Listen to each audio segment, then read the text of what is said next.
Hello friends. दोस्तों कैसे हो? आई होप सभी की जो तैयारी है वो 8,000 जो प्लस वैकेंसीज आने वाली है बिहार की उसके लिए बहुत अच्छी चल रही होगी। ठीक है, तो आज हमारा जो अभी टॉपिक चल रहा है Bihar annum primary health care nursing, उसमें टॉपिक नंबर है 3 टीकाकरण प्रभावी ढंग से करें। टीकाकरण जो होता है प्रभावी ढंग से, यहाँ पे थोड़ा सा मिस प्रिंट है तो डोंट माइंड। ये है टीकाकरण प्रभावी ढंग से कैसे करें। ठीक है, तो आज की जो क्लास है उसमें हम ये समझेंगे इम्यूनाइजेशन जो होता है इफ़ेक्टिव कैसे करें। ठीक है, इस पर हम देखते हैं क्या हम चीज़ें हैं जो अपनी लाइफ में या फिर डेली बेसिस पे हम उनको अगर अपनाते हैं। ठीक है, एज अ एनम तो हम कैसे अपनी सारी चीज़ों को एज इफेक्टिव कोल्ड जो होता है इम्यूनाइजेशन वैक्सीनेशन वो कैसे करते हैं। ठीक है, यहाँ पे फर्स्टली हम देखते हैं कोल्ड चेन का रख रखाव मेंटेनेंस सबसे कोल्ड चेन। अगर इम्यूनाइजेशन की बात हो रही है तो वहाँ पे कोल्ड चेन जो होता है बहुत ही इंपॉर्टेंट एक इसका रोल होता है कि कोल्ड चेन। ठीक है, अगर इम्यूनाइजेशन को सही से करना है तो कोल्ड चेन को प्रॉपर मेंटेन करना होता है। ठीक है, टीके की प्रभावशीलता तभी मानी बनी रहती है जो इम्यूनाइज वैक्सीन है उसकी इफेक्टिवनेस प्रभावशीलता तभी रहती है जब उसे सही तापमान पर रखा जाए। अगर उसको टेम्परेचर +2 चाहिए और आपने क्या कर दिया माइनस में रख दिया तो जो टीका होगा वो जम जाएगा, वो खराब हो जाएगा। ठीक है, तो टेम्परेचर मेंटेन करना बहुत इंपॉर्टेंट हो जाता है। तापमान की निगरानी, टेम्परेचर की मॉनिटरिंग कैसे करेंगे। टीकों को आमतौर जो नॉर्मली टीके होते हैं, वैक्सीन होती हैं, वो क्या होते हैं +2 डिग्री सेल्सियस से +8 डिग्री सेल्सियस के बीच में रखा जाता है। जो नॉर्मली टेम्परेचर होता है वैक्सीनेशन का वो +2 degree Celsius to 8 degree Celsius के बीच में होता है। अब इसमें क्या होता है एज ए हिनम आईएलआर का फुल फॉर्म क्या है, आइस लाइंड रेफ्रिजरेटर। इसमें क्या होता है एक फ्रिज होता है, रेफ्रिजरेटर होता है, उसमें आइस पैक्स होते हैं। ठीक है, के तापमान में दिन में 2 बार जांच करनी होती है। कितने बार, ये क्वेश्चन आ सकता है कि जो रेफ्रिजरेटर आईएलआर है उसके तापमान उसके टेम्परेचर की जो जांच है दिन में कितनी बार करनी चाहिए मिनिमम। तो मिनिमम 2 बार, ये आप मार्क कर लेना, नोट कर लेना, अलग से लिख लेना इसको। ठीक है, मिनिमम, क्योंकि मुझे पता है ना एग्जाम जो मैंने प्रीवियस ईयर के क्वेश्चन भी देखे हैं और मैंने एग्जाम दिया भी है, तो क्वेश्चन का लेवल और किस टाइप से एग्जाम में क्वेश्चन पूछता है। तो आई होप हमारी जो भी हमारा जो एक्सपीरियंस है आप सभी को बेनिफिट हो। वैक्सीन करियर का उपयोग कैसे करते हैं। छेद फील्ड में जाते समय हमेशा अच्छी स्थिति वाले वैक्सीन कैरियर और जमे हुए कंडीशंस आइस पैक का उपयोग करें। अगर आप वैक्सीन कैरियर होता है जिसमें हम छोटा सा बॉक्स होता है उसमें हम 4 आइस पैक्स होती हैं। कितनी, ये क्वेश्चन बहुत आता है, कितनी आइस पैक्स होती हैं वैक्सीन कैरियर में? 4 आइस पैक्स होती हैं। वो अच्छी तरह से जमी हुई होनी चाहिए। ठीक है, और जब हम कम्युनिटी में जा रहे हैं इम्यूनाइजेशन के लिए तो उसमें ये आइस पैक्स कंडीशंस जो होती हैं इनकी सही होनी चाहिए। कंडीशंस बिल्कुल सही होनी चाहिए, बिल्कुल जमी हुई होनी चाहिए, और तभी वैक्सीन जो होती है हमारी सही रह पाएंगे इम्यूनाइजेशन के टाइम पे। एंड क्या है वीबीएम। वीबीएम क्या होता है? वीबीएम से भी रिलेटेड ये बहुत क्वेश्चन आते हैं। वीबीएम वैक्सीन वाइल मॉनिटरिंग, ये कैसे करते हैं कि जब टीका लगाने से पहले वीबीएम लेवल जरूर देखें। वीबीएम लेवल जरूर देखें, यदि अंदर का वर्ग जो है गहरा हो गया तो उसे टीके का उपयोग ना करें। इसमें क्या होता है, एक ऐसे राउंड होता है, ठीक है, वैक्सीन के ऊपर, और फिर ऐसे होता है। ठीक है, तो ये वाला जो हमारा होता है ये वाइट ही होता है, ये होता है लाइट ग्रीन। ठीक है, अब वीबीएम में क्या होता है, जो अंदर वाला जो गोल होता है वर्ग, वो क्या होता है बिल्कुल डार्क हो गया है, तो इसका मतलब हो गया कि वो वैक्सीन जो है खराब हो चुकी है, तो उसका यूज नहीं करना है। ठीक है, ये हो गया वीबीएम हमारा। आई होप सभी को समझ आ रहा होगा जो मैं बता रही हूँ आप लोगों को। टीकाकरण से पूर्व की तैयारी, अब हम इम्यूनाइजेशन के पहले की क्या तैयारी करेंगे जिससे हमारा जो वैक्सीनेशन हो इफेक्टिव हो। प्रभावी टीकाकरण के लिए योजना बनाना आवश्यक होता है। पहले से प्लानिंग बनाना बहुत इंपॉर्टेंट होता है। माइक्रो प्लानिंग, सूक्ष्म योजना कैसे बनाएंगे। अपने क्षेत्र के बच्चों और गर्भवती महिलाओं की सूची, एक ड्यू लिस्ट तैयार करो जिसमें किसी का जो टीका है वो किसका छोटा है और किसको अभी लगाना है, किसको फर्स्ट प्रायोरिटी देना है, ये सारी चीज़ें अपडेट रखें। आशा कार्यकर्ता की मदद से लाभार्थियों को सत्र के बारे में पहले से सूचित करें। आशा को ये बोले कि हम इस डेट में टीका लगेगा, वो घर घर जाके सबको बताए कि इस दिन टीका लगेगा और सबको बुलाने। ठीक है, साफ सफाई, टीकाकरण स्थल स्वच्छ होना चाहिए। जहाँ पे टीकाकरण लग रहा है, इम्यूनाइजेशन हो रहा है, वो जो जगह है वो बिल्कुल क्लीन होनी चाहिए। टीका लगाने से पहले अपने हाथों को साबुन को अच्छी तरह से धोएं। सामग्री को उपलब्धता, AD auto disable syringe, hub cutter, लाल और काली थैली, ठीक है, और एनाफ्लेक्टेड किट आपातकालीन स्थिति के लिए साथ रखें। ये सारी चीज़ें क्या होती हैं, अपनी जो इस इक्विपमेंट्स हैं, सामग्री हैं, वो एक साथ सारी चीज़ें रखें। ठीक है, ऐसा नहीं कि कब जब हब की ज़रूरत पड़ रही है तब हब लेने चल रहे हैं, या फिर सिरिंज एक आया पर्सन तब हम सिरिंज लेने जा रहे हैं, नहीं, सारी चीज़ें अपनी प्रॉपर मेंटेन होनी चाहिए। 7 स्टेप देखते हैं टीकाकरण की सही तकनीकी। उसमें 7 राइट्स होते हैं, वो कौन कौन से होते हैं। टीकाकरण करते समय 7 बातों का विशेष ध्यान रखना चाहिए। कौन कौन सी, अगर हम इस 7 चीज़ों को याद कर लेते हैं, पता रहता है, तो हम क्या करते थे टीकाकरण इफेक्टिव होगा हमारा। सही लाभार्थी, जिसको जो लगना वही लाभार्थी है। पहचान सुनिश्चित करना, सही टीका वायल का नाम जांचें। तो क्या करना है, पहले लाभार्थी का नाम पूछना है, कार्ड में मैच करना है, देन क्या करना है, टीका देखना है और उस वायल का नाम देखना है, एक्सपायरी डेट देखनी है, ये सारी चीज़ें, ठीक है। वायल प्रॉपर होनी चाहिए, जो हमें लगाना है वही वायल है। डोज, हमें कितना डोज देना है, जैसे BCG हो गया उसका 0.1 ml या 0.05 ml होता है, तो सही डोज लें। रूट, जैसे ओरल, इंट्राडर्मल, सबक्यूटेनियस या इंट्रामस्कुलर, कौन से रूट से हमें जो वैक्सीन है उसे देनी है, सही रूट होना चाहिए। सही रूट होगा तो जो साइड इफेक्ट नहीं होते इम्यूनाइजेशन के और वो प्रॉपर काम भी करती हैं। सही स्थान, साइट, किस साइट में हमें देना, जैसे जांग का मध्य भाग, बाहरा हिस्सा, एंट्रोडर्म एक्सपेक्टेड ऑफ थाई, ठीक है। सही समय, राष्ट्रीय टीकाकरण सारणी के अनुसार, जैसे 2 मंथ 3 मंथ ऐसा होता है कि, तो उसके अकॉर्डिंग होना चाहिए। सही दस्तावेज, डॉक्यूमेंटेशन सही होनी चाहिए। कहाँ पे करते हैं, MCP कार्ड और रजिस्टर में तुरंत एंट्री करें जो भी टीका लगा है। इससे क्या होता है कि अगर हम तुरंत नहीं करते तो चीज़ें भूल जाते हैं और वो मिसिंग आ जाता है, फिर हम कई बार वो दोबारा से वैक्सीन जो है रिपीट कर देते, कभी वो छूट जाता है। तो इससे क्या होता है, डॉक्यूमेंटेशन से हमारे पास रिकॉर्ड प्रॉपर होता है, तो हम प्रॉपर वैक्सीन लगाते हैं। सुरक्षित इंजेक्शन अभ्यास और अपशिष्ट प्रबंधन, इसमें क्या होता है, एडी सिरिंज का उपयोग, हर बच्चे के लिए एक नई एडी सिरिंज का उपयोग करें, ठीक है। इसे कभी दोबारा से इस्तेमाल ना करें, वन टाइम यूज होनी चाहिए, इसे कभी भी दोबारा से किसी दूसरे बच्चे पे नहीं यूज करना चाहिए, ठीक है। हाफ कटर, इसमें क्या होता है, सुई को काटने के लिए तुरंत हाफ कटर का उपयोग करें। ऐसे आपने यूज़ किया और फिर क्या किया, निडल को वैसे ही छोड़ दिया, कहीं आपको प्रिक हो सकती है, फिर किसी और भी कार्यकर्ता को प्रिक हो सकती है। तो इसका क्या, जैसे आपने इम्यूनाइजेशन किया तुरंत हाफ कटर से उसकी निडल को कट करना है, ठीक है। इससे क्या होगा, आप भी सुरक्षित हैं और जो और पर्सन है, अदर पर्सन, वो भी सुरक्षित है। BMW क्या होता है, लाल बाल्टी थैली प्लास्टिक सिरिंज के लिए। प्लास्टिक सिरिंज के लिए लाल थैली रखें, ठीक है। और उसके लिए तो हाफ कटर है, निडल के लिए, रैपर के लिए ब्लैक पॉलीथीन भी रखें, उसमें रैपर को सुरक्षित रखें। ये होगी हमारा BMW। जबकि लाल जो होता है हमारा जनरल वेस्ट होता है, बायोमेडिकल वेस्ट में नहीं आता है, फिर भी हमें रखना है। पीली बाल्टी थैली, रुई और अन्य संक्रमित कचरे के लिए पीली बाल्टी या थैली को रखें। नीली बाल्टी थैली, डब्बा कांच की खाली वायल को उसमें नीली जो पॉलीथीन है उसमें डालने के लिए रखें वहाँ पे। तो हमें इम्यूनाइजेशन के साथ साथ हमें जो बायोमेडिकल है उसे भी प्रॉपर मेंटेन करना है। बिहेवियर कम्युनिकेशन, टीकाकरण के बाद माता पिता को 4 मुख्य बातें 4 की मैसेज जरूर बताएं। कौन कौन सी, अब वैक्सीनेशन तो आपने कर दिया, उसके बाद चार कौन कौन सी जो मैसेज देंगे आप, कौन सा देंगे, कौन सा टीका दिया गया है, उनको ये बताएं कि कौन सा टीका दिया गया और ये किस बीमारी से बचाता है, ठीक है। ये उनको बताएं। अगला टीका कब और कहाँ लगेगा, तारीख लिख कर दें उन्हें, तारीख वो लिख कर दे ताकि वो भूले नहीं। टीके के होने के बाद वाले सामान्य दुष्प्रभाव, जैसे हल्का बुखार आएगा या दर्द होगा, उनका समाधान नॉर्मल ये भी बताएं और कभी कभी पैरासीटामोल की टैबलेट भी दें, तो ताकि वो उसके बाद में आप चले गए इम्यूनाइजेशन के बाद वो घबराए नहीं, परेशान ना हो उस चीज़ को लेकर। MCP कार्ड को संभाल कर रखने की सलाह दें, उनको ये बताएं कि MCP कार्ड को संभाल कर रखना है और नेक्स्ट इम्यूनाइजेशन के टाइम पे उसे साथ में लेकर आना है, ठीक है। AEFI, adverse events following immunisation, इसका ये क्या होता है, adverse events and following immunisation. इसमें क्या होता है, टीकाकरण के बाद किसी भी प्रतिकूल घटना जैसे बेहोशी, तेज बुखार या दाने पर नज़र रखें, ठीक है। उनको ये बताएं कि अगर टीकाकरण के बाद आपको बच्चे को या तेज बुखार आता है, ठीक है, या फिर उसके तेज बॉडी पे बहुत तेज से बड़े दाने बन जाते हैं, तो इन सारी चीज़ों को ध्यान में रखें। लाभार्थी को टीकाकरण के बाद 30 मिनट तक वहीं रोकने के लिए कहें। वैक्सीनेशन के बाद 30 मिनट तक वहीं पर रोकें ताकि जो तुरंत रिएक्शन हो रहा है तो उस पर निगरानी रखी जा सके। यदि कोई गंभीर प्रतिक्रिया होती है, जैसे तुरंत प्राथमिक उपचार दें और उच्च अधिकारियों MA को सूचित करें। अगर कोई बहुत बड़ी प्रॉब्लम हो जाती है, जैसे कि सीजर्स आ रहे हैं, बेहोश हो गया, गिर गया, चक्कर खा गया, तो आपको क्या करना है, अपने MO जो मेडिकल ऑफिसर होते हैं उनको इन्फॉर्म करना है और जो भी कैंडिडेट है, पेशेंट है, उसे रेफर करना है। रिकॉर्ड एंड रिपोर्टिंग में क्या करते हैं, इससे MCP card, mother and child protection card, इसका कभी कभी एग्जाम में फुल फॉर्म आ जाता है कि MCP कार्ड क्या होता है, इसका फुल फॉर्म बताएं। Mother and child protection card, इसे सही ढंग से भरें, इसको बिल्कुल प्रॉपर और सही ढंग से भरें। टीकाकरण रजिस्टर, सत्र के अंत में टैली सीट भरें।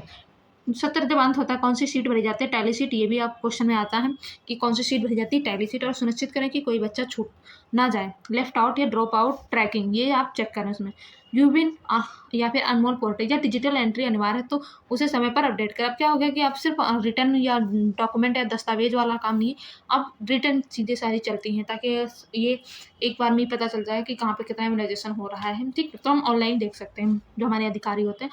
तो ये यूवियन और अनमोल ऐप जो है, पोर्टल है, इसके थ्रू चलाया जा रहा है। तो इस पर क्या करें कि टाइम टू टाइम अपडेट करें डाटा जो भी है। Cold chain depth, cold chain depth में क्या होता है, टीकाकरण की सफलता कोल्ड चेन की मजबूती पर टिकी होती है, ठीक है। अगर टीकाकरण कितना इफेक्टिव रहेगा, वो कोल्ड चेन अगर हमारा प्रॉपर है तभी वो उतना इफेक्टिव रहेगा, उतना काम करेगा। इक्विपमेंट का ज्ञान, ILR आइस लाइंड रेफ्रिजरेटर, इसमें टीकों को रखा जाता है। ध्यान रखें कि हीट सेंसिटिव जैसे OPV और नीचे और फ्रीज सेंसिटिव जैसे हेपेटाइटिस बी, DPT को ऊपर की तरफ रखें। तो ये हो गया हमारे OPT और ये हो गया हमारा OPV। जैसे कि जो हीट सेंसिटिव है, जो हीट से बहुत जल्दी खराब हो जाते हैं, उनको फ्रीजर की साइड में रखें। जो फ्रीज सेंसिटिव है, बहुत ज़्यादा आइस से सेंसिटिव है, खराब हो जाते हैं, जम जाते हैं, तो DPT हेपेटाइटिस बी हो गया, इनको ऊपर की साइड में रखा ताकि वह बर्फ के सीधे संपर्क में ना आए, ठीक है। डायल थर्मामीटर हर सुबह और शाम तापमान चेक कर चार्ट भरना अनिवार्य होता है, जो फ्रिज का, ऐसा नहीं कि किसी बच्चे का ठीक है। रेफ्रिजरेटर का जो 2 बार हमने बोला था कि टेम्परेचर चेक करना चाहिए सुबह और शाम को, और वो डायल थर्मामीटर पर उससे लिखना चाहिए, भरना चाहिए। सेक टेस्ट होता है यदि आपको संदेह है कि टी सीरीज या DPT TT पेंटावैलेंट के टीके जम गए हैं, तो आप जब पिघल गए हैं तो सेक टेस्ट करें। अगर टीका जमने के बाद खराब हो गया है तो वह वायल के नीचे जम जाएगा और हिलाने पर भी पानी जैसा साफ नहीं होगा। ऐसे टीके का उपयोग कभी ना करें, ठीक है। सेक टेस्ट में क्या करते हैं, यदि आपको संदेह है कि ये से टी सीरीज जैसे बोल सकते हैं, DPT TT पेंटावैलेंट, इन्हें टी सीरीज इसीलिए बोला जाता है क्योंकि समय TT आता है, ठीक। कि टीके क्या हो गए, जम गए हैं और पिघल गए हैं, जमने के बाद पिघल भी गए हैं एक टाइम पे, तो क्या करें, चेक करें। अगर टीका जमने के बाद खराब हो गया होता तो क्या करता, वह वायल के नीचे जम जाएगा, नीचे जमेगा और हिलाने पे पानी जैसा साफ नहीं होगा, वो जमा ही रहेगा। तो उससे क्या करते हैं, वो खराब हो चुका है, उसे कभी भी यूज नहीं करना है उस वैक्सीन को। तो सेक टेस्ट भी करना है। एंड नेक्स्ट है हमारा टीकाकरण सेशन साइट ऑफ आदर्श ढांचा। ये देखते हैं क्या होता है। एक प्रभावी सत्र के लिए स्थल प्रबंधन लेआउट इस प्रकार होना चाहिए। प्रवेश द्वार आशा लाभार्थी का स्वागत करे और ड्यू लिस्ट से मिलान करे। ड्यू लिस्ट से मिलान करे कि जो हमारा छूटा हुआ है वही कैंडिडेट है, कौन सा कैंडिडेट है, ठीक है। ये आशा का काम होता है। प्रतीक्षा क्षेत्र, वेटिंग एरिया, यहाँ बैठने की उचित व्यवस्था और स्वास्थ्य शिक्षा के पोस्टर लगे हों। वेटिंग एरिया हो, प्रॉपर बैठने की व्यवस्था हो और स्वास्थ्य शिक्षा के पोस्टर भी लगे होने चाहिए। टीकाकरण टेबल, यह एनम बैठती है, टेबल पर vaccine carrier, syringe, hub, cutter और सैनिटाइजर होना चाहिए, ये सारी चीज़ें। निगरानी क्षेत्र क्या होता है, ऑब्जर्वेशन एरिया, टीकाकरण के बाद लाभार्थियों को यहाँ 30 मिनट बैठाना चाहिए, 30 मिनट तक बैठाना चाहिए। अगर उससे कोई साइड इफेक्ट हो रहा है तो उसकी निगरानी करनी चाहिए। नेक्स्ट हमारा क्या होता है, मार्ग, रूट्स ऑफ सुई कोड, एंगल्स तकनीकी। अब यहाँ पे रूट्स एंड एंगल्स हो गया कि कौन सा रूट और किस वैक्सीन के लिए कैसे यूज़ करते हैं। तो प्रभावित टीकाकरण के लिए सही एंगल बहुत जरूरी होता है ताकि दवा जो है सही होता है टिश्यूज में पहुँच के अपना इफेक्ट कर सके।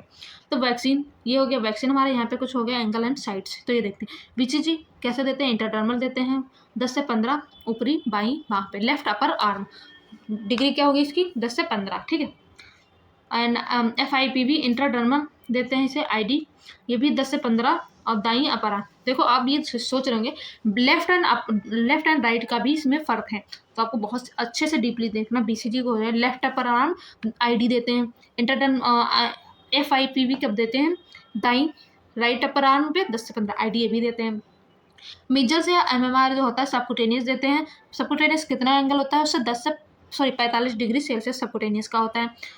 तो कहाँ पे देते हैं, दाहिनी ऊपरी भुजा पे, राइट अपर आर्म पे। पेंटावैलेंट DPT इंट्रामस्कुलर देते हैं, IM जांग का मध्य बाहरी हिस्सा, ठीक। PCV इंट्रामस्कुलर IM देते हैं जांग पर 90 डिग्री एंगल पर बाहरी हिस्से में, ठीक है। तो ये हो गया हमारे कुछ वैक्सीन और उनकी साइट्स। अब हम देखते हैं BMW का विस्तृत नियम। कैसे BMW को अच्छे से समझते हैं कैसे। बिहार स्वास्थ्य विभाग में जरूरत के अनुसार कचरे का सही निपटान करना बहुत ही जरूरी है, कानूनी रूप से अनिवार्य है। सफ़ेद पंचर प्रूफ डब्बा है, इसमें क्या करते हैं, केवल कटी हुई सुइयां जैसे निडल्स को डालते हैं। लाल थैली में बिना सुई वाली सिरिंज, बिना जिसमें सुई नहीं है, वो उसका कैप हो गया, निडल हो गया, पिस्टन हो गया, ठीक है। जो सिरिंज है उसकी प्लास्टिक की ट्यूबिंग और दस्ताने ग्लव्स जो हो जाते हैं रेड में डाला जाते हैं। पीली थैली में क्या, इसमें खून से सनी रुई, ठीक है, और प्लास्टर या कोई भी मानव का अंग या ऑर्गन टिश्यूज हो गया, ये उसमें डालते हैं। नीला डब्बा में कार्डबोर्ड, जैसे कांच की, नीला बुड्ढा कार्डबोर्ड का भी हो सकता है, डब्बा भी हो सकता है। खाली या टूटी हुई वायल डाली जाती है, इसमें कांच की चीज़ें डाली जाती हैं। काउंसलिंग, अब काउंसलिंग भी इंपॉर्टेंट है। काउंसलिंग में हम क्या करेंगे इम्यूनाइजेशन के बाद, एक प्रभावी एनम वही है जो माँ के मन से डर को दूर करे। लोगों के जो मन है उससे डर को दूर करना है, वही एक प्रभावी एनम है। टीकाकरण में देरी, डिलेड इम्यूनाइजेशन, यदि कोई बच्चा देर से आता है तो उसे कैचअप शेड्यूल के अनुसार टीका दें। कभी भी यह कहकर वापस ना भेजें कि आप समय से निकल गए। अगर कोई बच्चा या कोई मदर है जो लेट आ रही है किसी काम की वजह से, तो आप उन्हें ये ना बोले कि आपसे लेट हो गया, नहीं, उन्हें उस टाइम पे भी कैचअप करना है। ओपन वाइल पॉलिसी का पूरा प्रॉपर ध्यान रखना है। आपको पता होना चाहिए कि किन टीकों को खोलने के बाद 28 दिनों तक इस्तेमाल करना किया जा सकता है, और किन चीज़ों को 4 से 6 घंटे के किन वैक्सीन को यूज़ कर सकते हैं। तो इस्तेमाल करना जैसे OPV, DPT, हेपेटाइटिस बी ये का 28 दिन तक, और किन्हें 4 से 6 घंटे, जैसे BCG मीजल्स होता है 4 से 6 घंटे तक ही यूज़ कर सकते हैं। मिथकों को तोड़ना, जो झूठी बातें होती हैं उनको कैसे तोड़ सकते हैं। बिहार के कुछ क्षेत्रों में क्या होता है, टीकों को लेकर अफवाहें होती हैं। वहाँ स्थानीय भाषा में समझाएं कि सुई बच्चे की बीमारी से बचाने व सुरक्षा का कवच है। उनको कुछ अफवाहें होती हैं कि इससे लगवाने से ये होगा, बच्चे में वो हो जाएगा, तो उनको ये प्रॉपर समझाएं कि ये उनकी सुरक्षा का एक कवच है। यूबिन और अनमोल डिजिटल रिकॉर्डिंग में इसका क्या इंपॉर्टेंट रोल है। अब कागजी रजिस्टर के साथ साथ डिजिटल रिकॉर्डिंग बहुत जरूरी हो गई। यूबिन पोर्टल पर हर टिकट की एंट्री रियल टाइम में करने की कोशिश करें ताकि लाभार्थी को तुरंत SMS मिल जाए। जैसे कि आप उसमें एंट्री करेंगे तुरंत लाभार्थी के मोबाइल नंबर पर एक SMS जाएगा। ड्यू लिस्ट का मिलान करें। सत्र के अंत में आशा कार्यकर्ता के साथ बैठें और देखें कि कौन से बच्चे नहीं आए। ड्रॉप आउट्स कौन, उनके घर जाकर हेड काउंट सर्वे करें। उनके घर जाकर पूछें कि वो बच्चा कहाँ चला गया है और क्यों नेक्स्ट इम्यूनाइजेशन में नहीं आया। एनाफाइलैक्सिस क्या होता है प्रबंधन। टीका लगाने के बाद यदि बच्चा को गंभीर एलर्जी हो तो एनएम के पास एड्रेलिन इंजेक्शन और उसका उपयोग करने का कौशल होना चाहिए। एक जीवन रक्षक कदम होता है। ठीक है, अगर उसे रिएक्शन हो रहा है तो उसके पास एड्रेलिन होना चाहिए और उसका यूज़ करने का तरीका उसे पता होना चाहिए। सूक्ष्म नियोजन, माइक्रो प्लानिंग, तो हमने तो अभी ये देख लिया, माइक्रो प्लानिंग आगे ही देख लिया है। एंड नेक्स्ट हमारा नेचुरल वैक्सीन्स। कुछ नेचुरल वैक्सीन्स के बारे में हम बात करते हैं। यहाँ पे कौन कौन सी होते हैं नेचुरल वैक्सीन। एक हमको पता होना चाहिए कौन सा टीका कैसे काम करता है। जैसे लाइव अटेंडेंट, ये क्या होते हैं, BCG, OPV, मीजल्स, ये जीवित लेकिन कमजोर कीटाणु होते हैं। इन्हें धूप से बचाना बहुत जरूरी है क्योंकि ये धूप सेंसिटिव होते हैं, हीट सेंसिटिव है, धूप में मर जाते हैं। अनफिल्ड किल्ड इनएक्टिवेटेड, जो किल्ड होते हैं IPV, ये मरे हुए कीटाणुओं से बनते हैं। टॉक्सोइड जैसे टिटनेस, TD, ये क्या होता है, कीटाणुओं द्वारा छोड़े गए जहर टॉक्सिन की निष्क्रिय करके बनाए जाते हैं। अब हो गया हमारा AEFI, डीप मैनेजमेंट। टीकाकरण के बाद होने वाली समस्याओं को संभालने के लिए आपकी सबसे बड़ी परीक्षा। अब टीकाकरण होगा, उसका रिएक्शन हुआ तो उनको आप कैसे हैंडल करते हैं। एनाफिलैक्टिक शॉक, यह एक आपातकालीन स्थिति है। इसके लक्षणों सांस लेने में कठिनाई या सूजन, बेहोशी को पहचाने तुरंत। और एड्रेलिन ADR का उपयोग करने के लिए एनएम को पता होना चाहिए। एनएम को एड्रेलिन इंजेक्शन की खुराक पता होनी चाहिए। शिशुओं के लिए आमतौर पर 0.01 ml पर kg शरीर के वजन के अनुसार या प्रोटोकॉल के अनुसार, जो भी प्रोटोकॉल है जहाँ पे 0.1 ml से 0.5 ml तक जांग के बीच में IM दिया जाता है। ठीक है, एड्रेलिन ये बच्चों के लिए है। और AEFI रिपोर्टिंग, मामूली बुखार के लिए लेकर गंभीर मामलों तक हर घटना की रिपोर्ट सेफ वेब पोर्टल या ऐप पर तुरंत करें जिससे कि ऑनलाइन वहाँ पे और MO जो हमारे ऑफिसर होते हैं, मेडिकल ऑफिसर, वो अपनी वहाँ पे सर्विसेज तुरंत भेजें या फिर आपको रेफर करने के लिए आपको सही इंडिकेशन दें। BCC हो गया, बिहेवियर चेंज कम्युनिकेशन, इसका बहुत ही इफेक्टिव प्रभाव पड़ता है हमारा इम्यूनाइजेशन में, कम्युनिटी में।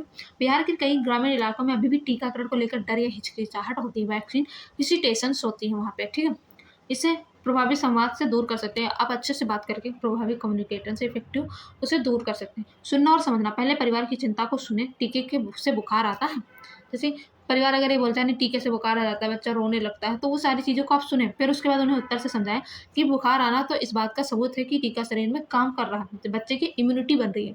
उनको पॉजिटिव वे में उस चीज़ का सोल्यूशन और उस चीज़ के बारे में बताएं, समझाएं। ठीक है, अब क्या हो गया, प्रभावशाली व्यक्तियों की मदद। गांव के मुखिया, धार्मिक नेता, स्कूल के शिक्षकों को अपने साथ लें ताकि लोग उन पर भरोसा करें और आपकी बात को मानें।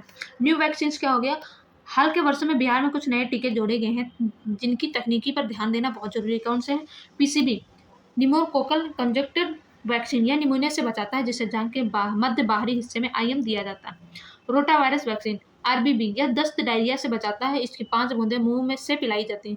डायरिया जो है इसकी 5 जो रोटा वायरस होता है, रोटा वायरस वैक्सीन RBV, यह दस्त से डायरिया से बचाता है। 5 बूंदे क्या करते हैं, मुंह में पिलाते हैं। ध्यान रखें कि इसकी एक्सपायरी और कोल्ड चेन बहुत संवेदनशील होती है।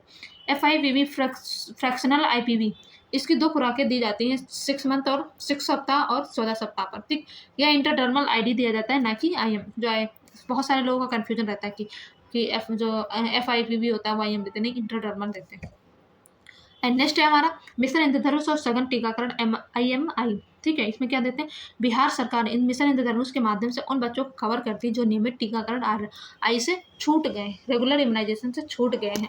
तो ऐसे भी क्वेश्चन आ जाता है मिशन इंद्रधनुष का मेन पर्पस क्या होता है, तो जो मिसिंग है, ठीक है, तो उन्हें कवर करना। एक एएनएम के रूप में आपको यह सुनिश्चित करना कि आईएमआई के दौरान कोई बच्चा छूटे नहीं। इसमें उन क्षेत्रों पर अधिक ध्यान दिया जाता है जहाँ टीकाकरण का प्रतिशत कम, हाई रिस्क एरियाज जो बहुत ज़्यादा, जहाँ पे बहुत ज़्यादा इम्यूनाइजेशन कम होता है, जहाँ के लोग बहुत कम अवेयर हैं, उन जगहों पे, उन एरियाज में ज़्यादा ध्यान देने की ज़रूरत पड़ती है। Professionalism, self care and recording kidding. इसमें क्या होता है, लॉग बुक, अपनी दैनिक डायरी या लॉग बुक में उन समस्याओं को लिखें जो आपको को फील्ड में आती हैं। इससे स्टॉक रजिस्टर, वैक्सीन और सिरिंज का stock, first expiry first out. आपको क्या करना, फर्स्ट जिसकी एक्सपायरी नियर आ रही है उसको पहले आउट करना है, ठीक है, सिद्धांत पर निकालें, यानी जिसकी एक्सपायरी पहले है उससे पहले इस्तेमाल करें। और जब चेकिंग करते हैं हम इन्वेंट्री की, तो कब करते हैं, लास्ट 3 मंथ की जो एक्सपायरी है उनको हम बाहर करते हैं, ठीक है, और उन्हें पहले यूज़ कर लेते हैं। स्टॉक और इन्वेंट्री मैनेजमेंट, अब यहाँ पे बहुत इंपॉर्टेंट रोल है इम्यूनाइजेशन को लेकर, वैक्सीन को लेकर, एक स्टॉक एंड इन्वेंट्री मैनेजमेंट। टीकों की बर्बादी रोकने के लिए एएनएम को स्टॉक की सही ज्ञान होना चाहिए। कैसे, FEFO, first expiry first out, इसका पालन करना चाहिए। हमेशा उस ऑयल को पहले इस्तेमाल करें जिसकी एक्सपायरी डेट सबसे पास है, चाहे वह स्टॉक में बाद में आई। स्टॉक में बाद में आई है तो इससे फर्क नहीं पड़ता है, आपको क्या करना है, एक्सपायरी डेट के अकॉर्डिंग यूज करना। स्टॉक रजिस्टर, हर सत्र के बाद उपयोग की गई वायल, बची हुई वायल और फेंकी गई वेस्टेड वायल का मिलान करें कि आपने कितनी यूज़ की, कितनी फेंक दी, फेंकनी नहीं है, कितनी मतलब वेस्ट हुई, ये सारी चीज़ों का रिकॉर्ड बैलेंस होना चाहिए। शून्य स्टॉक क्या होता है, शून्य स्टॉक से बचना, अगले सत्र के लिए टीकों की मांग समय पर भेजें ताकि कोई भी बच्चा बिना टीके के वापस ना हो कि आपके पास ये वैक्सीन नहीं है। आपको क्या करना है, वैक्सीनेशन से पहले ही वैक्सीन की जो मांग है, इंडेंट है, आपको कर देना है। सोशल मोबिलाइजेशन, सामाजिक लामबंदी, इसमें क्या होता है, बिहार जैसे राज्यों में जहाँ विविधता अधिक है वहाँ लोगों को बूथ तक लाना एक कला है। जो वैक्सीनेशन सेंटर होता है वहाँ तक लाना एक बहुत बड़ी कला है, क्योंकि लोग जो पहले समझते ही नहीं, आना ही नहीं चाहते। प्रभावशाली व्यक्तियों का चयन, गांव के शिक्षक, आंगनबाड़ी करता या किसी सम्मानित बुजुर्ग को टीकाकरण सत्र में आमंत्रित करें। जब लोग उन्हें सहयोग करते देखेंगे तो उनका भरोसा बढ़ जाता है। तो गांव के लोगों को ही पहले, जो मेन लोग हैं उनको शामिल करना है। आशा का सुदृढ़ करना, अपनी आशा कार्यकर्ता के साथ साप्ताहिक बैठक करें, उन्हें बताएं कि ड्यू लिस्ट में किन परिवारों पर ज़्यादा मेहनत करने की जरूरत है। उन्हें बताना है कि कौन से परिवार हैं जो वैक्सीनेशन नहीं करवा रहे हैं, ठीक है। प्रांतियों का अंत, यदि कोई परिवार धार्मिक या अन्य कारणों से टीका नहीं लगवा रहा है तो उनसे सहानुभूति के साथ बात करें। टीके के दीर्घकालिक लाभ जैसे अपंगता से बचाव को समझाएं, पोलियो के बारे में, इन सारी चीज़ों के बारे में उन्हें बताएं अगर कोई नहीं लेना चाह रहा है। इमरजेंसी किट क्या होती है, टीकाकरण स्तर पर आपातकालीन स्थितियों से निपटने के लिए आपके पास एक किट होती है जिसमें हमेशा आप अप टू डेट होनी चाहिए। जो आपकी इमरजेंसी किट है वो हमेशा अप टू डेट होनी चाहिए। ऐसा नहीं कि आप जब इमरजेंसी पड़ गई तो आप उसे देख रहे हैं उसमें कुछ है ही नहीं, एड्रेलिन नहीं है कुछ, या हाइड्रोकॉर्ट नहीं है, आईवी फ्लूइड नहीं है, कैनला नहीं कोई मिल रहा है, तो इधर उधर फिर भसड़ हो रही है, ढूंढ रहे हैं, तो ऐसा नहीं है। आपको क्या करना चाहिए, सारी अप टू डेट होनी चाहिए वो आपकी इमरजेंसी किट। इसमें क्या क्या होता है, एड्रेलिन होता है, एक होता है 1000, इसकी एक्सपायरी चेक करते हैं। 1000 बच्चों पे एक एड्रेलिन होता है। जो हाइड्रोकोर्टिसिन होता है, हाइड्रोकॉर्ट गंभीर एलर्जी के लिए देते हैं, ठीक है। आईवी फ्लूइड्स और कैनुला, यदि स्थिति ज़्यादा गंभीर हो तो उन्हें कैनुला लगाएं और आईवी फ्लूइड दें। रेफर कार्ड पास के सबसे नज़दीकी पीएचसी अस्पताल का संपर्क कर नंबर और एम्बुलेंस 102 या 108 पर नंबर तैयार करें और उन्हें तुरंत रेफर करें ऐसी कंडीशन में। अब क्या हमारा नेक्स्ट है आउटरीच सेशन। आउटरीच शस्त्र की चुनौतियाँ क्या क्या होती हैं वो देखते हैं हम। जैसे बिहार के बाद प्रभावित क्षेत्रों पर दूर दराज वाले के टोले में टीकाकरण के लिए विशेष सावधानियाँ कौन कौन सी होती है, विशेष सावधानियाँ। कठिन क्षेत्रों का चयन, उन क्षेत्रों को प्राथमिकता दें जहाँ परिवहन की सुविधा कम हो, उन क्षेत्रों को प्राथमिकता दें जहाँ परिवहन या चीज़ें नहीं जा पाती, वहाँ पर खुद जाकर इम्यूनाइजेशन करें। वैक्सीन कैरियर की सुरक्षा, लंबी दूरी तय करते समय यह सुनिश्चित करें कि आइस पैक पिघल ना जाए। यदि आइस पैक पिघल गए हैं तो टीकाकरण रोक दें। अब ऐसा नहीं कि आप पहुँच गए फिर सोच रहे हैं 2 किलोमीटर तो दूर है, पैदल चल के चले जाते हैं, लेकिन आपकी आइस पैक पिघली हुई है तो वहाँ पे जाने का भी कोई मतलब नहीं है। तो आपको क्या करना है, वैक्सीन कैरियर को चेक करना है, देन आगे प्लान बनाना है। सुरक्षित स्थान सुनिश्चित करें कि आउटरीच स्तर पर छाया और पसीने के पानी की व्यवस्था हो, पानी की व्यवस्था हो, ताकि माँ और बच्चे को परेशानी ना हो। आपको एक कंफर्ट वाली, एक अच्छी गर्मियों के मौसम में क्या करना है, कोई अच्छा सा पेड़ देखना है और उसके, या किसी का घर के बाहर कोई पेड़ अच्छा सा लगा है तो वहाँ पे चौपाल पे बैठ सकते हैं। यूबिन एंड टैली शीट क्या होती है, यहाँ पे देखते हैं। यूबिन एंड टैली शीट का रिकॉर्ड डेटा केवल कागज भरने के लिए नहीं, यह आपकी सफलता का पैमाना होता है, आपने कितना काम किया इसका एक पैमाना है। डॉक्यूमेंटेशन, ड्रॉप आउट रेट, यदि किसी बच्चे ने पेंटा लिया है लेकिन पेंटा 3 के लिए नहीं आया, पेंटा 1 लिया है पेंटा 3 के लिए नहीं आया, तो इसे ड्रॉप आउट मानेंगे कि बीच में ही इम्यूनाइजेशन को, वैक्सीनेशन को छोड़ दिया। ऐसे बच्चों की सूची अलग बनाए और विशेष फॉलोअप करें, क्यों बच्चे कहाँ गए, क्यों नहीं लगवा रहे हैं, इसका फॉलोअप करें। सटीक रिपोर्टिंग, टैली शीट में कटिंग या ओवर राइटिंग ना करें, यह आपकी ईमानदारी और पेशेवर की व्यवहारता को संदर्शित करते हैं। अगर आपने टैली शीट को प्रॉपर कंप्लीट किया है तो इसका यह रहता है कि आपने सही रिकॉर्ड उसमें फिल किया। निडल स्टिक इंजरी, ऐसा NSI से ज़रूर बचें, क्योंकि जब हम इम्यूनाइजेशन करते हैं तो अगर हम निडल को तुरंत कट नहीं करते हैं तो हम NSI हो सकता है। स्वयं की सुरक्षा भी उतनी ज़रूरी है जितनी मरीज़ की। पहले फर्स्ट आपको आप पहले अपनी सुरक्षा, अगर हम ठीक होंगे तभी मरीज़ की, आप अगले पर्सन की ट्रीटमेंट या उसकी सेवा कर सकेंगे। जिसमें क्या कभी भी रीकैपिंग नहीं करना है। NSI से कैसे बचा सकता है कि कभी भी हमें भी जो निडल है, सिरिंज है, उसे यूज़ करने के बाद रीकैपिंग नहीं करनी, उसे ऐसे ही कट करना है। इंजेक्शन लगाने के बाद सुई को दोबारा ढक्कन लगाने की कोशिश ना करें, यह चोट लगने का सबसे बड़ा कारण होता है। हब कटकर या का प्रयोग करें। हब कटर का जो होता है यूज़ करें, तुरंत लगाइए और रिकैपिंग के विदाउट रिकैपिंग उसे कट करें। इंजेक्शन के तुरंत बाद सुई को हब कटर से काटें। PP पोस्ट एक्सपोजर प्रोफिलैक्सिस, यदि गलती से चुभ गई हो तो घाव को बहते पानी और साबुन से धोएं और तुरंत अपने चिकित्सा अधिकारी या MO को इन्फॉर्म करें। BCG, अब यहाँ पे हमको हमारा कुछ क्वेश्चन आ गए हैं, वो हम देखते हैं कि जो अभी तक हमने पढ़ा है उससे रिलेटेड कुछ क्वेश्चन है, ऑब्जेक्टिव उसकी प्रैक्टिस करते हैं। ठीक है, तो हमारा फर्स्ट क्वेश्चन रहेगा, BCG का टीका किस मार्ग से दिया जाता है? BCG कैसे दिया जाता है? सॉरी, थोड़ा सा मिस क्लिक हुआ था। ठीक है, तो हम फिर से आते हैं अपने ट्रैक पे। BCG का टीका है जो किस रूट से दिया जाता है, तो फर्स्ट ऑप्शन है IMSC, आईडी एंड ओरल। जो BCG होता है हमारा ओरल बेटा किससे दिया जाता है? ID। ठीक है, तो यहाँ पे हमारा क्वेश्चन हो गया, ऐसे ही कंफ्यूज होते हैं एग्जाम में, ओरल देते हैं, ID देते हैं, सब IM कैसे देते हैं। अगर जो पढ़ के नहीं जाते, जो पढ़ के गया उसे तो कंफर्म रहता है, इंट्राडर्मल देते हैं। कब तक देते हैं? 24 आवर्स के अंदर दे देना चाहिए विदिन। अगर 24 आवर्स के विदिन दिया तो कितना डोज जाता है? 0.5। अगर नहीं दिया किसी भी रीजन से नहीं दिया गया 24 आवर्स के अंदर, तो हम 1 ईयर तक दे सकते हैं। कितना देना है डोज? 0.1। ठीक है ML। तो ये हमें क्या करना है कि सारी चीज़ें कंफर्म होनी चाहिए, याद होनी चाहिए, तो हम एग्जाम में तुरंत फटाक से आंसर करते हैं। नेक्स्ट क्वेश्चन है हमारा सेकंड, राष्ट्रीय टीकाकरण सारणी के अनुसार विटामिन ए की पहली खुराक किस आयु पर दी जाती है? जो इम्यूनाइजेशन शेड्यूल है उसके अकॉर्डिंग विटामिन ए की पहली डोज फर्स्ट डोज कब देते हैं? 9 मंथ पे, MMR के साथ, मीजल्स के साथ। ऑप्शन नंबर C राइट है हमारा। नेक्स्ट क्वेश्चन है हमारा, कोल्ड चेन को बनाए रखने के लिए टीकों को किस तापमान पर स्टोर किया जाता है? यहाँ पे नॉर्मली टेम्परेचर की बात की गई है, ना कि एक किसी स्पेसिफिक इम्यूनाइजेशन के लिए। तो नॉर्मल जो होता है हमारा +2 +8 डिग्री सेल्सियस होता है। ऑप्शन नंबर B राइट है यहाँ पे हमारा।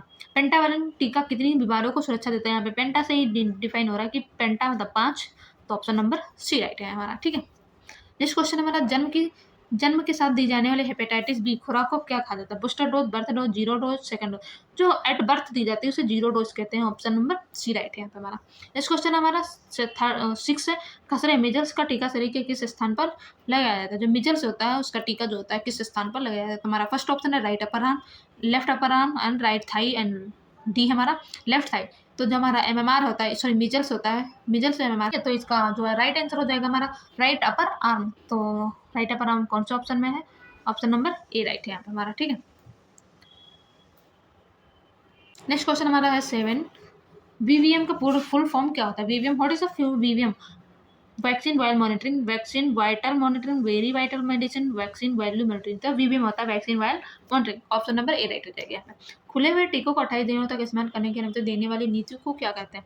Open vial policy. Option number B right हो जाएगा कि ओपन वायल पॉलिसी इसके अंतर्गत क्या होता है कि कौन सी वैक्सीन को 28 डेज तक यूज सकते हैं और इसको 4 से 6 घंटे तक। तो ये किसके अंतर्गत आता है? ओपन वायल पॉलिसी होती है इसकी।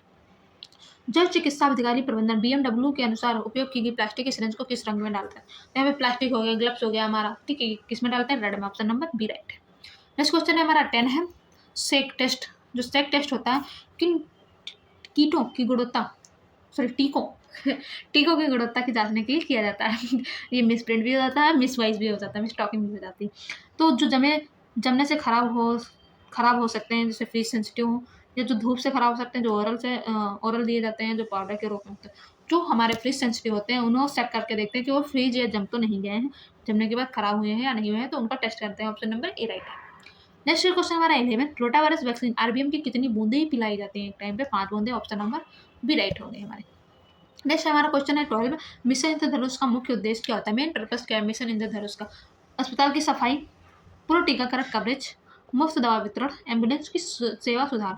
तो हमारा जो मिशन इंद्रधनुष होता है इसका मेन पर्पज होता है full immunisation. Option number B right. जो ड्रॉप आउट हैं, जो छूट गए हैं, उन सबको कवर करना है। MCP कार्ड का क्या अर्थ होता है? फुल फॉर्म यहाँ पे पूछा गया है MCP कार्ड का, mother and child protection card, medical care provider care, midwifery care protocol and maternal child progress. तो यहाँ पे हमारा राइट ऑप्शन हो जाएगा ये mother and child protection card.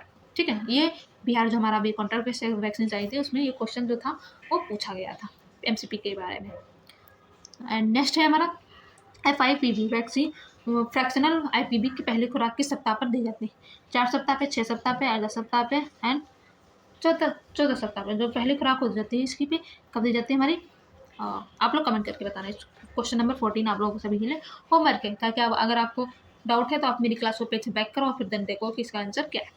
Adrenaline injection का उपयोग किस स्थिति में किया जाता है? एड्रेनलिन का जो इंजेक्शन है उसका उपयोग है कब करते हैं? बुखार कम करने के लिए, एनाफिलेक्टिक शॉक या गंभीर एलर्जी के लिए, दर्द कम करने के लिए, नींद। तो यहाँ पे जो एनाफिलेक्टिक शॉक हो गया या गंभीर एलर्जी हो गया तो हम वहाँ पे एड्रेनलिन यूज करेंगे। ऑप्शन नंबर बी राइट हो गया यहाँ पे हमारा, ठीक है। एंड नेक्स्ट क्वेश्चन हमारा है 16, ILR आइस लाइन रेफ्रिजरेटर में थर्मामीटर की जांच कितने दिन में कितनी बार करनी चाहिए? वाह, फेवरेट क्वेश्चन आ गया आप सभी का, जो मैंने बोला था कि जरूर आएगा वही आ गया। दिन में 2 बार, सुबह और शाम। और इसके जो सीट होती है उस पर हमें रिकॉर्ड करना है, लिखना भी है, डॉक्यूमेंटेशन करनी है। DPT वैक्सीन किस मार्क से दी जाती है? DPT कैसे देंगे? IM देंगे, ID देंगे, SC देंगे और नहीं। तो DPT हमेशा जो TT होता है वो हमारा दिया जाता है intramuscular. Option number A right. Biomedical waste में खून से सनी हुई रुई स्वेलेट कॉटन को किस रंग के डब्बे में डालते हैं? जो कॉटन हो गया, बैंडेज हो गया, इन सारी चीज़ों को किस में डालेंगे? ह्यूमन ऑर्गन्स हो गए, ये सब जाता है हमारा येलो में। Option number B right.